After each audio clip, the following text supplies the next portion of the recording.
Hi, I need advice about a customer issue, please. I installed a bathroom recently, but now the taps are leaking. They're under a manufacturer's guarantee. Shouldn't the customer contact the manufacturer? Did you supply the taps or did the customer? I supplied and fitted everything. Well, primarily it's your responsibility. Under the Consumer Rights Act 2015, anything you sell must be of satisfactory quality, fit for purpose, and as described. And of course, they must have been installed properly. Since the taps failed within just a few weeks, you must repair or replace them. Even if it had been several months, you'd still be responsible if the fault was due to a manufacturing defect. The manufacturer's guarantee is in addition to the customer's legal rights, and their responsibility all depends on the terms of the guarantee they offered. But I didn't make the taps. How can I be responsible? Yes, I know.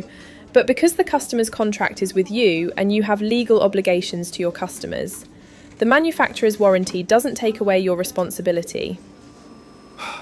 So I should fix them. Yes, but you can also contact the manufacturer about their guarantee and see if they'll cover your costs. All right, I'll get it sorted. Thanks a lot. You're welcome. Glad to help.